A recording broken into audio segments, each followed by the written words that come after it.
Hello, mahalo as we look at OKO Arm Lock number 7. Once again, this is going to be a 12 o'clock green zone attack. It's our opponent's right foot forward, right punch. As they come in for the punch, my left foot is slightly forward. I'm stacked back with my right, creating distance. Left inward brush block, also called a parry. As I do so, I brought his attack off of the line of entry now to a different line. I've put it off course, shall we say. I'm going to respond with my right hand's going to come up. In the video, it shows a hooking punch, or what we could use is, seen in Kempo, a back of the knuckles rake across the eyes. Or if you like using open hands, an inward finger slice, and even potentially inward to outward finger slice before the radial nerve attack. So once again, from the beginning, left leg slightly forward. I'm going to create distance, parry that off of my center line to my shoulder. In my particular case, I'm going to use the knuckle rake, and now I'm going to bring his arms on the contour down his arm, hitting the radial nerve of his arm, bringing that elbow in towards me so I can control the arm. As I do so, I'm going to purposely hook his elbow, creating a fulcrum point for my elbow to strike his shoulder or his center mass, depending upon his height. Once again, let's get to that point again. Step back, parry, strike, control.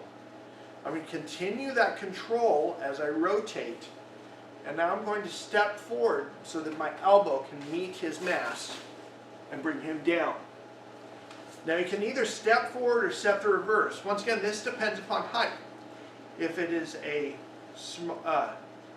woman or a child that doesn't have the strength to take down a person, probably going to want to step forward and step into their stability and mobility in their leg. Once again, putting their weight, off-weighting it to their other foot so that they can affect the takedown. A larger, stronger person, such as myself or Gigi Graf, is probably going to step through reverse and allow room for the takedown. So for instance, in the flow of the technique, the punch comes, parry, rake, bring in, control. I'm going to step the reverse as I control this arm, pushing it towards his head. Now my elbow comes into play. Once again, a close kneel, follow through, cross and cover out at a 45-degree angle. With that, this has been OKO Arm Lock number 7. Aloha mahalo. Aloha and mahalo as we look at OKO Arm Lock number 7, concepts and principles. So once again, it's punch coming from the front. We step back, we're going to parry or brush block off of the line of the attack. Next comes either the raking knuckle or the hook towards the face. But more importantly, as we have the arm, once again, the stick is going to represent their arm. One side is the wrist, one side is the elbow. It's about the same length as my wrist to elbow. He comes in with the punch. Once again, we're going to parry it off of the line. It was coming here towards my noggin. Now I've parried it to my shoulder. As he does so, I'm going to strike. Notice my arm is already contacting his arm at this point. I'm going to contour down his arm to find the crook of his elbow. I've already got control of the wrist. I'm going to push with my left hand, pull with my right to bring his arm in towards me. Notice now I have the opposite thumbs. One thumb is pointing up, one thumb is pointing down. I've got the elbow in towards me to help control, and my left hand is pushing his arm towards him. Right? And as we've struck here, what we have actually done is, if you guys remember, on the arm, the top part is the radial nerve, the bottom part is the ulnar nerve. When we're contouring his arm and coming down, I want to strike the radial head right here just above the elbow. We're going to strike that radial nerve to create pain compliance and control. Bringing his elbow in, controlling. Now once again we have the up clock or pizza slice to allow us to then take him down. But also, if you notice, if we just take my right arm motion, I have the rake to the control to the elbow. It can be one very smooth motion.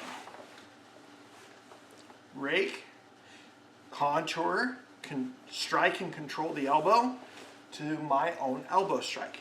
What's interesting, in American Kempo, we have a similar flow of motion in a technique called triggered salute. They push where my patch is. I'm going to step in, pin the push as I respond with the palm heel to his face. Similarly, like arm lock number 7, I'm going to contour his arm. I'm going to strike the radial head and bring his elbow in. As I do so, allows me to strike either the head or to go under the arm and strike the ribs. So from the opponent's view, as he comes in with a push, he gets struck in the head, putting his weight on his back, his arm is contoured in and over, and that's a strike to the head. It's followed up by another strike to the head. So pin, strike, hook, controlling our opponent, strike, strike. And then there's an extension. A similar flow of motion. Strike, control, strike. Same type of motion as I teach my kids the inward elbow. What we call the piece of bread. Our opponent's head is the meat. I'm going to introduce another piece of bread, namely my elbow. As I do so, we have a backstop, we have the meat, we have the other piece of bread. Once again, this is introducing a flow of motion that can be repeated. In other words, for instance, in triggered salutes, we come up here. As I do the elbow, I am at the same position to once again contour in, to continue bringing him in for the elbow. And then I can reverse the motion to continue. Once again, this has been the concepts and principles in OKO Arm Lock number 7. Aloha, mahalo, and live pono.